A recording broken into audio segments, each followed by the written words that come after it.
आज मुंबई महानगरपालिका निवडणुकीच्या महाराष्ट्राच्या राजकीय भुईकडे एक मोठं वळण आले। उद्धव ठाकरे नेतृत्वातील शिवसेना आणि राज ठाकरे यांच्या महाराष्ट्र नवनिर्माण सेनेने अधिकृत युतीची घोषणा एकत्रित पत्रकार परिषदेत केली। या शेवटच्या 2 दशकातील एक महत्त्वाचा राजकीय घटक म्हणून पाहिला जातोय। ठाकरे बंधूंनी पत्रकार परिषदेत सांगितले की ते मराठी अस्मितेला आणि मुंबईच्या हक्कांना एकत्रितपणे पुढे नेण्यास कटिबद्ध आहेत आणि या युतीमुळे मुंबईमध्ये मराठी महापौर मिळवण्याचा उद्दिष्ट असणार आहे। राजकीय विश्लेषकांच्या मते या युतीमुळे मुंबईतील सत्ता समीकरणात मोठा बदल होऊ शकतो आणि आगामी 15 जानेवारीच्या महापालिका निवडणुकीत प्रत्येक पक्षाची रणनीती पुन्हा तपासली जाईल। विरोधकांनी या युतीवर बदलत्या प्रतिक्रिया व्यक्त केल्या आहेत, तरीही ठाकरे बंधूंची एकत्र येणं राज्याच्या राजकारणात ऐतिहासिक क्षण म्हणून नोंदवला जातोय।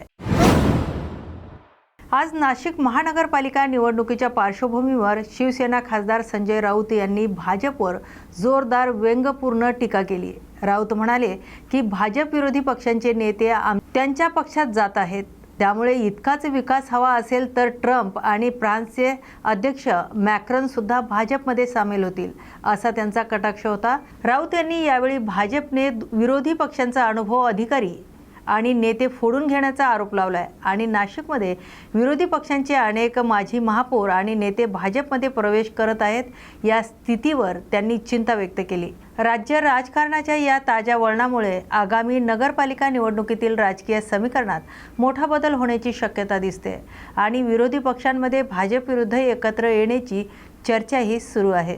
पाटील लाडू वाटत होते, लाडू भरवत होते, हे आमचे जे गेलेत वीर ते गुलाल उधळत नाचत होते आणि नाचता नाचता तिकडे गेले आणि त्यांनी घेतले। हे निर्लज्ज नक्की कोणाला म्हणायचं? ज्यांना म्हणायचं की घेणाऱ्यांना म्हणायचं? नाही, पण ते असं म्हणतात की विकासासाठी आम्ही जातो, आमची कोणावर नाराजी नाही, ठीक आहे, विकासासाठी आम्हाला जाणं फक्त भारतीय जनता पक्ष। आता ट्रम्प पण जाणार त्यांच्या पक्षात, अमेरिकेचा विकास करायचा, बरं का? ट्रम्प जाणार आहे, फ्रान्सचा अध्यक्ष मॅक्रॉन जाणार आहे, कारण फ्रान्सचा पण विकास झालेला नाही ना आणि अमेरिकेचा विकास झालेला नाही, तर ट्रम्प आणि या मॅक्रॉनला सुद्धा ते त्यांच्या पक्षात घेतील गिरीश महाजन। आज विदर्भातील महापालिका निवडणुकीच्या राजकीय संदर्भात महत्त्वाचा निर्णय जाहीर झाला आहे।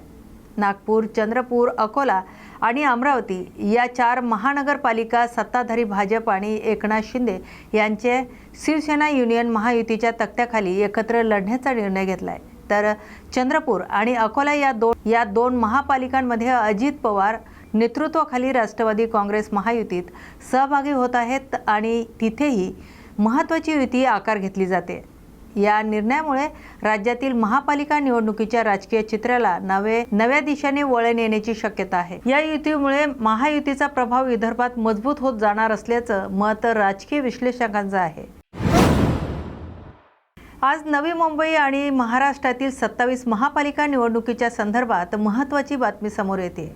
गेल्या महापालिका निवडणुकीत भाजप 439 सभासद जागांसह 3ऱ्या क्रमांकावर होती, तर काँग्रेस आणि इतर आघाड्यांनी महत्त्वपूर्ण कामगिरी केली होती। या 27 महापालिका सभासद संख्या पक्षीय बळ आणि मागील निकाल विश्लेषणात करण्यात आला होता, ज्यामुळे सध्याच्या राजकीय परिस्थितीत पक्षीय रणनीती आणि मतदाराच्या धोरणात्मक निर्णयावर परिणाम होण्याची शक्यता आहे। स्थानिक राजकारणात कोणत्या पक्षाची ताकद जास्त आहे आणि कोणता समीकरण पुढे काम करू शकतं हे या आकडेवारीतून स्पष्ट होत आहे। आज मुंबईमधून माजी मुख्यमंत्री पृथ्वीराज चव्हाण यांचे एक भावनिक आणि साधेपण दाखवणारे किस्से समोर आलेत। त्यांच्या एका नुकत्याच घेतलेल्या मुलाखतीत चव्हाण यांनी सांगितलंय, त्यांचा मुलगा जयसिंह प्रत्येक वर्षी त्यांना भेटायला टॅक्सीने येई आणि त्यावेळी पोलीस त्याची टॅक्सी अडवण्याचा प्रयत्न करत होते, अशी आठवण त्यांनी विनोदात सांगितली। चव्हाण म्हणाले की त्यांनी आपल्या मुलांना राजकारणापासून दूर राहण्याचा सल्ला दिला होता आणि त्यांचा मुलगा कधीही त्यांच्या पदाचा गैरवापर केला नाही। त्यांच्या म्हणण्यानुसार मुलांच्या राजकारणात प्रवेश न करण्याच्या निर्णयामागे त्यांचे स्वतःचे तत्व आणि मुलाचं स्वतंत्र व्यावसायिक प्रगती आहे। या किस्स्यामुळे चव्हाण यांची मानवी आणि कौटुंबिक मूल्याची बाजू लोकांसमोर येते, जे त्यांच्या मुख्यमंत्री काळातील अनुभवाला एक वेगळं मानवी स्पर्श देतोय। आज मनोरंजन आणि समाज दोन्ही क्षेत्रातून एक गंभीर बातमी समोर आली आहे. बॉलिवूड अभिनेत्री जान्हवी कपूरने बांगलादेशमध्ये हिंदू युवक दीपू चंद्रदास भीषण मॉब लॉन्चिंग प्रकरणावर संतप्त प्रतिक्रिया दिली आणि ही घटना बर्बर नरसंहार म्हणून वर्णवली आहे. जान्हवीने आपल्या इंस्टाग्राम स्टोरीमध्ये लिहिलंय, अमानवीय सार्वजनिक हत्या आणि भीषण हिंसाचाराबद्दल माहिती घेण्याची, व्हिडिओ पाहण्याची आणि प्रश्न विचारण्याची गरज आहे. आणि जर लोकांना यावर संताप आला नाही तर पाखंडच आपल्याला नष्ट करेल. त्याचनुसार तिने मानवता, सहिष्णुता आणि हिंसा विरोधात उभे राहण्याची गरज व्यक्त केली. या पोस्टनंतर सोशल मीडियावर प्रचंड प्रतिक्रिया आल्या आहेत. तिचे चाहते आणि नेटिझन्स तिने अशा गंभीर विषयावर आवाज उठवल्याबद्दल तिचं कौतुक करत आहेत. आज अहिल्यानगर महानगरपालिका निवडणुकीच्या पार्श्वभूमीवर महत्त्वाचं राजकीय घडामोड समोर येते. कारण महायुतीतील 3 मुख्य घटक भाजप, एकनाथ शिंदे यांच्या नेतृत्वाखालील शिवसेना आणि अजित पवार गट यांच्याकडून भारी संख्येने इच्छुक उमेदवार मैदानात उतरण्याच्या चर्चेमुळे जागा वाटपाचा तिढा आणखीनच वाढलाय. स्थानिक अहवालानुसार महापालिका निवडणुकीसाठी 68 जागांसाठी उमेदवाराची नावे अजून निश्चित झालेली नाही आणि प्रत्येक पक्षाबाहेरून आल्यानंतर स्थानिक नेत्यांमध्ये जागा मिळवण्याचा जोरदार संघर्ष सुरू असल्याचं दिसतंय. काही प्रभागांमध्ये मात्र महायुतीचे गट एकमेकांशी बोलणी करून एकत्र लढण्याचा प्रयत्नही करत आहेत, तर इतर भागात एकमत न झाल्यामुळे रस्सीखेच सुरू असल्याचंही सांगितले जात आहे. या स्थितीमुळे महापालिका निवडणूक रणधुमाळी अधिकच तापली असून उमेदवारांची संख्या आणि जागा वाटपांचा निर्णय आगामी दिवसातच निर्णायक ठरणार आहे. आज डिजिटल पेमेंट्स आणि UPI वापरकर्त्यांसाठी महत्त्वाची बातमी समोर आली आहे. नॅशनल पेमेंट्स कॉर्पोरेशन ऑफ इंडियाने नवीन वर्षापासून UPI ऑटोपे आणि इतर फीचरसाठी नवीन नियम लागू करण्याचा निर्णय घेतला आहे. यामध्ये ऑटो पेमेंटवर नियंत्रण आणण्याचे उपाय आहेत, जे वापरकर्त्यांचा त्यांच्या सबस्क्रिप्शन्सवर जास्त स्पष्ट नियंत्रण देतील आणि अनपेक्षित किंवा फसवणुकीमुळे होत असलेले पैसे कापल्याने रोखल्या जातील. या नियमामुळे एक सेंट्रल पोर्टल सुरू केला जाणार आहे, जेथे वापरकर्ते त्यांचे सर्व UPI ऑटोपे सेटिंग्स पाहू आणि व्यवस्थापित करू शकतील. तसेच ऑटोपे पोर्टेबिलिटी सुविधा दिली जाणार आहे, ज्यामुळे वापरकर्ते एका UPI ॲपमधून दुसऱ्या ॲपमध्ये सहज आपल्या ऑटो पेमेंट ट्रान्सफर करू शकतो. NPCIने स्पष्ट केलंय की ऑटोपे सेटिंग्समध्ये कोणतीही बदल UPI पिन टाकल्याशिवाय करणे शक्य नाही. या सुधारणांनी डार्क पॅटर्न जसे की फसवणूक करणाऱ्या इंटरफेस डिझाईन्स, ज्यामुळे वापरकर्त्यांना अनपेक्षित शुल्क भरण्यास भाग पाडले जाते, यावर नियंत्रण आणण्याचा प्रयत्न केला जाईल. NPCIचा हा निर्णय वापरकर्त्यांची सुरक्षा वाढवण्याकडे आणि डिजिटल व्यवहार अधिक पारदर्शक बनवण्याकडे एक महत्त्वाचं पाऊल आहे.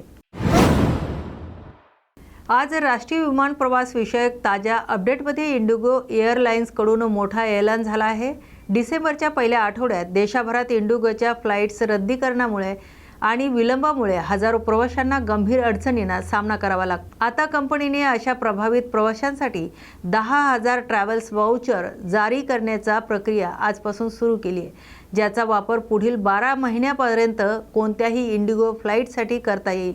या वाउचरचा लाभ विशेषतः 3, 4 आणि 5 डिसेंबर दरम्यानचा रद्द लांब उशिरा झालेल्या फ्लाईट्समध्ये गंभीरपणे प्रभावित प्रवाशांना मिळेल आणि हा वाउचर सरकारी नियमानुसार 5,000 ते 10,000च्या मुआवजाच्या बरोबर अतिरिक्त गुडविल म्हणून दिला जातोय. इंडिगोचं म्हणणं आहे की ऑनलाईन बुकिंग्समधील प्रवाशांची थेट 26 डिसेंबरपर्यंत संपर्क केला जाईल आणि ज्यांना संपर्क मिळत नसेल त्यांनी 1 जानेवारीपासून समर्पित वेब पेजवर आपली माहिती सबमिट करून वाउचर मिळू शकतील. आवश्यक रिफंड्स देण्याची प्रक्रिया सुद्धा जारी आहे. ही योजना प्रभावित प्रवाशांच्या विश्वासाची पुनर्बांधणी करण्यासाठी आणि भविष्यातील प्रवाशाला इंडिगोकडून घेतलेला एक महत्त्वाचं पाऊल म्हणून पाहिलं जाते.